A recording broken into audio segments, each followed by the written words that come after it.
Mineirão Atacarejo, mais perto, mais barato. Na verdade eu não tive, eu trabalhei reduzindo por questão de custos.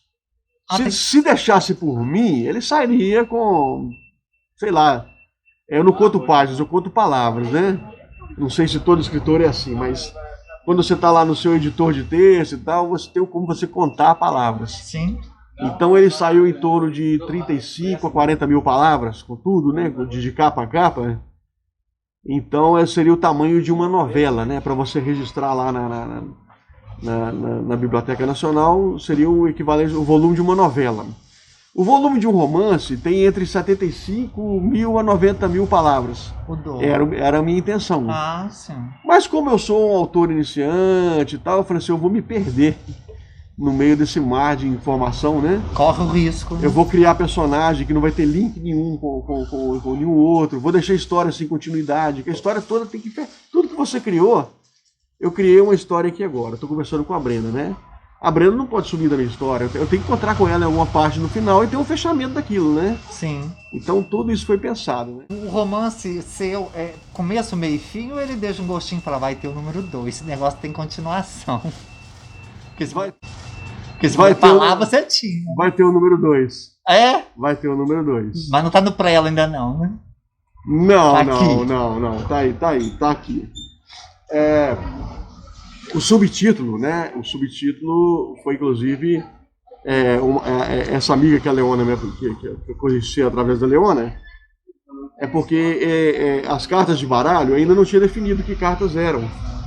Então eu tinha a Rainha de Copas, que seria a representação da Cleide, que é o amor platônico da vida dele, né?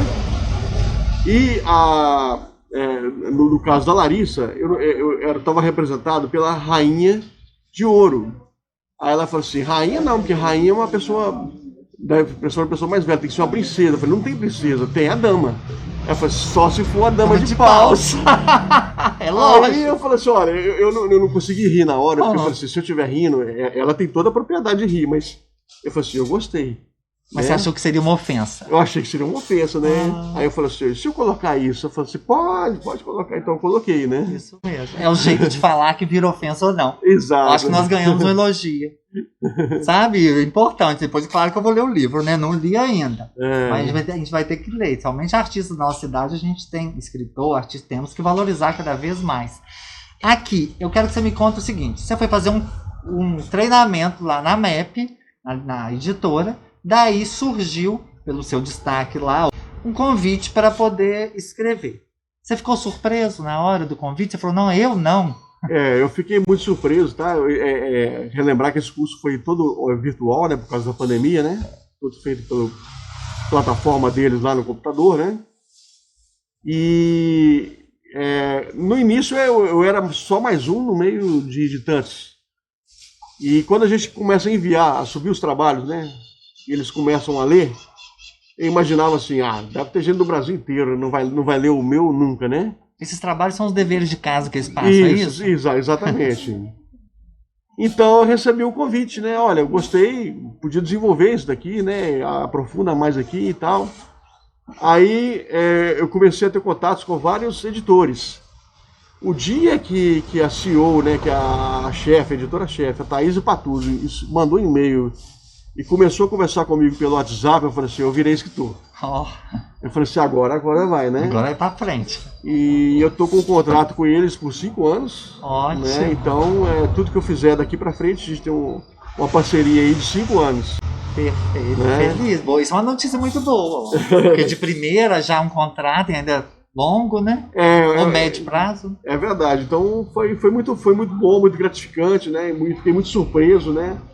De ter sido escolhido, né, por eles, né?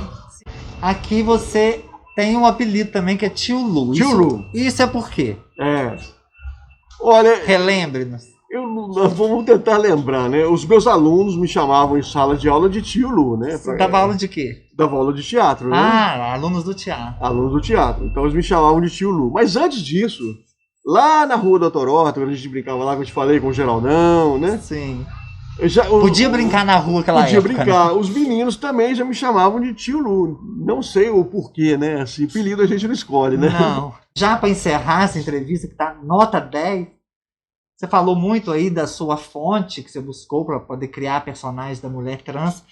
Mas e os personagens masculinos? Você colocou um pouco de si em um deles? Eu posso dizer que sim, porque a gente tem que ter um porto seguro. Eu não posso pegar, por exemplo, o Sandro, em determinado momento, ele é um comerciante, ele vai perder tudo, né?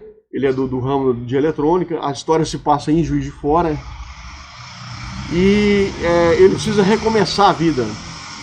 Então ele começa com uma moto velha, né? Fazendo entrega, tipo um motoboy, alguma coisa assim, né? Fazendo serviços.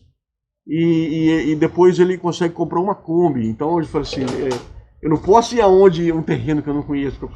Então eu tenho que ir a alguma coisa. Mas, na verdade, cada personagem aí tem um pouco de mim, né? Então eu fico satisfeito agora que as primeiras pessoas estão recebendo o livro e estão dando esse feedback, né? Algumas já perguntaram, olha, essa Cleide é fulana, essa Larissa é ciclana. Começa a identificar. Aí eu me senti assim, poxa, me lembrei de Baudelaire, né, que escreveu Madame Bovary. Eles ficavam em Madame Bovary, uma história de uma mulher assim, fantástica, né, que tinha uma vida assim, adúltera, né? Então as pessoas viviam se perguntando para ele quem é Madame Bovary. Um dia ele se irritou e falou com a imprensa, Madame Bovary c'est moi. Eu falei assim, então se eu estou passando por isso já no primeiro livro, né? Eu falei assim, é uma honra, né? Ser comparado a um grande escritor, passar pela situação que ele viveu, né? Mas isso eu posso dizer que eu sou um pouquinho de cada um deles. Cada um deles é um pouco de mim. E lidar com a emoção da gente, Luciano, você falou aí, é complicado. Você colocar a emoção num personagem e vivê-la, que você tem que viver a emoção dele, você escreveu as falas. Exatamente. Você sofreu, você chorou, você riu? Sim, chorei, sofri,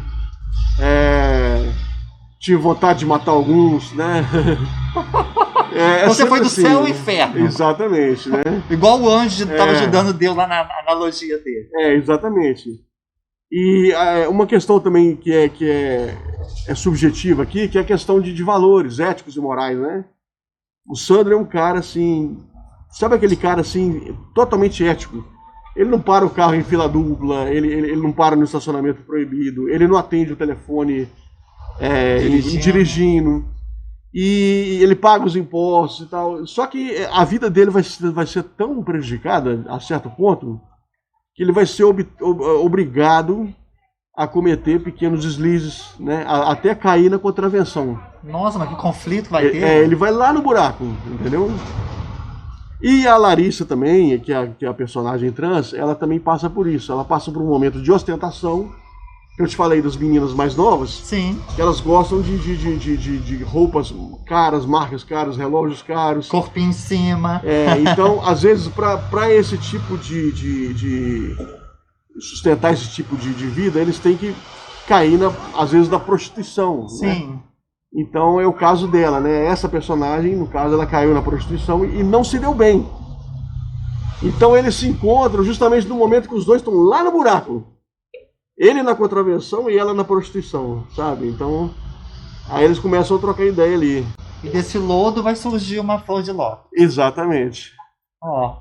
Conversamos com o Luciano Santana, escritor viçosense que já está fazendo rebuliço aí na literatura da nossa região. Volto a falar, tá aqui o link onde vocês podem adquirir o livro dele. Senhor, muito obrigado por receber a gente, por Eu que agradeço. dar essa entrevista, que foi ótima, adorei conversar com você. Muito obrigado. E olha o que é a produção maravilhosa. Vem cá, minha querida. Ela não quer o Jorge mandando pra você. Olha, com as flores linda. A vida tem mais leveza. Muito lindo, olha aqui, ó. Essa bicuíba é fenomenal, por isso que a gente sempre está em parceria aqui. Para ser um bom observador, é preciso ser um bom teórico. Charles Darwin. Luciano, que você não perca essa criatividade, esse dom. E a máquina de escrever aqui embaixo. Ela não escolheu à toa, não. Olha só, Que não perca e continue escrevendo sobre a vida como ela é. Com carinho, a equipe da Bicuíba e Brenda Santonioni. Muito obrigado. Aliás, antes do prefácio do livro, a editora colocou uma afirmação de Charles Darwin, né, aliás, não é Charles Darwin, de Albert Einstein. Ia ser de Charles Darwin, mas depois mudou. Albert Einstein, onde ele fala que neste século é mais fácil você desintegrar um átomo do que destruir um preconceito. Nossa! Só para fechar, né? E fechou com chave de ouro para ficar a nossa reflexão. Até daqui a pouco, aqui no canal Brenda Santunion. Um abraço.